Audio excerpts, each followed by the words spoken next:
And so yeah, she kept asking me to come to church, and I don't know, I felt this thing in my heart where I was like, maybe I don't really work on a Sunday. And so yeah, I was thinking about it, but I still was just like, look, no, none of my friends do it, like why would I go there? But then she mentioned about there being guys and stuff there, and I was like, well, if a Christian guy, like obviously they're going to be a lot more genuine than other guys. And so I was like, yeah, okay, I'll come. And so I remember walking, because my work isn't very far from my house either, and so I walked to work to meet her so she could, after a shift, so that we could walk, so she could drive me to church. And I remember just being so nervous but so excited the whole way walking there. And when she picked me up, and she was, if you know Celia, her timing is very bit not on time, but yeah, it was just, yeah, she said, you got changed and we're in the car and we're driving there, and I was like, look, Celia, please, like, whatever you do, just don't leave me, because I hate the feeling of being like alone and not knowing anyone. And so like when I got there, I remember just stepping on the driveway of this church of Encounter Life, and now I look back on it and I know it was the peace of the Holy Spirit, the peace of God just entering me. And so when I walked in, like, I just had this joy you could see on my face, and every single person who met me was just like, hey, how you going? And like, it was just like really, really encouraging and just so happy. And I remember coming and just, yeah, so about 8 months, like I started going in February, and I think October I gave my life to God. I remember the feeling in my heart. I was sitting in the service and I knew majority of the people now, but remember they do the altar call and they want someone to put their hand up. I was just so scared. I didn't want people to look at me and be like, and just like want to attack me. I don't like that kind of attention. And so like, I remember the feeling in my heart. I remember the feeling of the Holy Spirit saying, Chloe, this is the time. I want you to put your hand up. This is when you're going to accept me into your life. This is when you're going to change your life because of me. And so I remember I didn't put my hand up in the service, but I went and spoke to one of my friends afterwards, and I was like, I feel like I should give my life to God tonight. And she just was like, yeah! And so she like ran around and gathered a few girls, and we went into the kids' room, and she was like, have you done this and this and this and this? And so like I ended up accepting God into my life. And it was so funny, because I remember a few weeks beforehand the pastor came to me and we were just chatting, and he was like, so have you accepted God into your life yet? And I was like, no. And he's like, I bet you any money, I bet you anything, I'll be able to tell you when you've given your life to God. And I was like, yeah, whatever.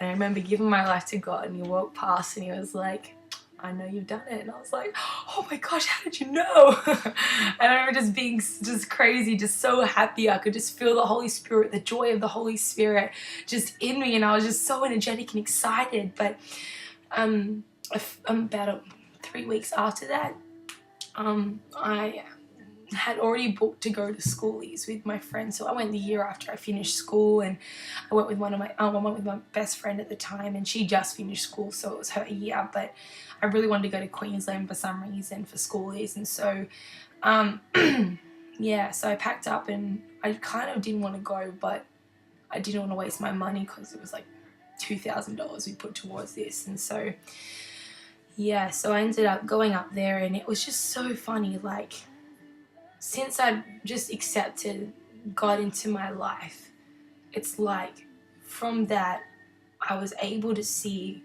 and feel everything of His. Like, I could feel when evil was around. I could feel when the enemy was trying to do something, and I could feel when God was around. And it's crazy, because before I was saved, I didn't know. I'm just like, everyone's black and white, everyone's the same here. But it's so much crazier when you accept God, what you can actually see and feel. And so yeah, so when I turned up here, it was crazy. Like, the weather was even overcast. You could just tell that the enemy was trying to take place here. And I remember going there, and then this guy, like, when we flied in, and with a few bunch of us girls and guys, and we got out of this taxi, and this guy came up to us and was like, hey, do you want to buy this pass for like $200, but you get like $500 worth, and you get to get free club entries and pub crawls and all this other stuff. And we were just like, okay, cool, yeah, yeah. We ended up taking our money, and we ended up realizing that these people were all over the place, and they were just scamming, and like it was freaking ridiculous. Like they're called Plan B, and up at Queensland, and they just pretty much just take your money and make a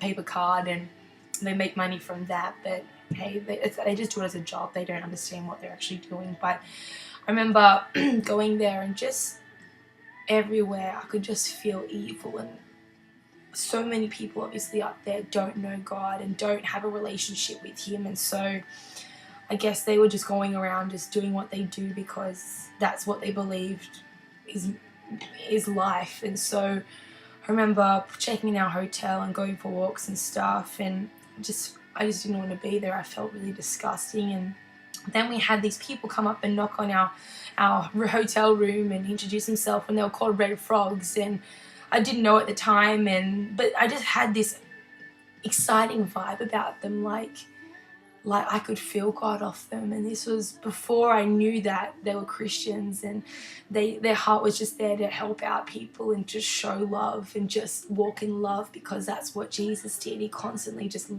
walked in love and loved on everyone. And so pretty much any opportunity I could get, I was just hanging around these people to just try and get this feel and this vibe off them, to try and just lift myself up. But whenever they weren't there, I could just feel darkness just enclosing around me. And I remember being in clubs and just everyone's just there and just drinking, and I felt like I had to drink again because of the environment I was around. And so if you don't know what absence is, it's like a 80-90% alcohol spirit. And so I'd have competitions, seeing how much I could do before I would not even know. And I think I got to about 12, and I remember waking up the next day. I was on the couch with vomit all down my face and around my chest and on the pillow in my hair, and I couldn't get up for about 3 hours. I remember just lying there, and I was so thirsty, but I couldn't lift up my arm to reach the bottle of water that was right next to me. And I was just lying there, and I just could just feel just not just the yuckiness of obviously a hangover, but the yuckiness of just like the enemy trying to take away what I had coming into my life, the new thing that was coming to my life. And so I ended up finally, after about 3 hours, getting up and walking to the shower, and I ended up not lying down in the shower and not getting up for about another 3 hours, and I feel bad because of the water I wasted. But the yuckiness of just this feeling, and it was gross. But I remember having this flashback, and through that night, I remember this one stage I had my head over, I was vomiting, but I remember these Red Frogs were the ones that were holding back my hair and were like helping me out, giving me water. And I just remember that they were the ones that were helping me. And so I remember the next day or the day after, the Red Frogs came over, and they were like, hey, we have this schoolie service, if you're keen to come, it's going to be super fun. And I was just like, yes, any opportunity to go to church, I will come, yes, yes, yes.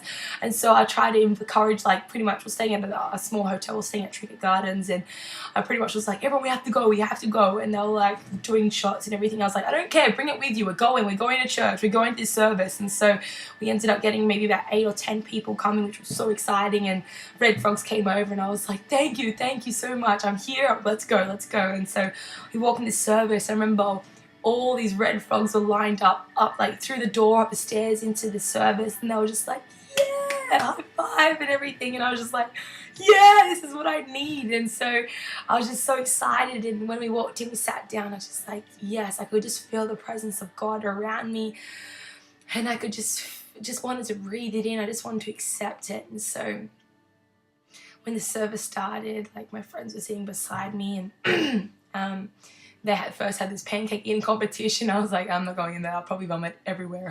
Haven't been eating that well this week. So yeah, I remember going there, and they had that, and then they had worship, and I knew the song, so I was like slightly clapping and tapping my thigh because I didn't want to be too embarrassed by jumping in front of everyone and being so excited, although all the red folks were just going crazy and just like mosh pitting in front of everyone. I was just like tapping my thigh, but yeah, my friends were just standing there just like looking at their phones and stuff. But either way, I was just happy they were in the service. And so I remember this guy, he got up to preach and he just shared his testimony, and man, everyone's jaws were on the ground after this testimony. Like, this guy was explaining how his family was drug dealers and that he used to do drugs, and that he remember having a bad trip and going to hell, or seeing his body being torn apart by demons, and then all this crazy stuff happening. And then he was explaining how the love of God came into his life, and I was just like, this is what I need. Like, I know I'm in a dark place, but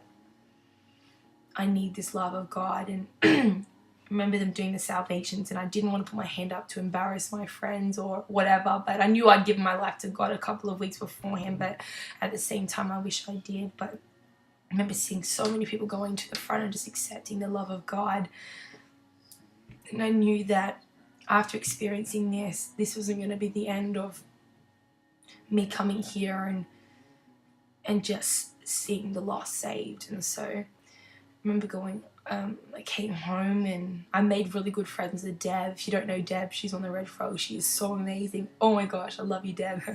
But I came home and we had church the next day because we got back on the Saturday, and I gave my life to God twice, like in the morning and the night service. And from then onwards, I just been living for God. And after that experience and seeing and knowing evil versus good, I just know that I know because God's given me that experience. He led me to go to school is to experience that, to know that there is dark and evil and goodness in the world. Although we can't see it, God, when He's entered in our body, we are able to feel it and to know it.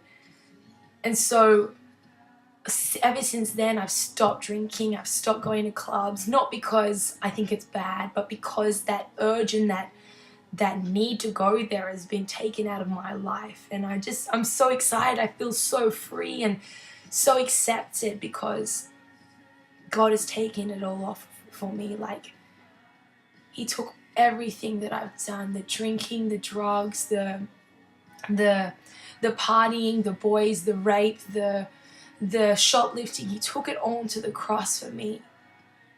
And not just me, but every single person in the world. Every single person in the world can have that free life. Like, everything from the past, right now, and in the future.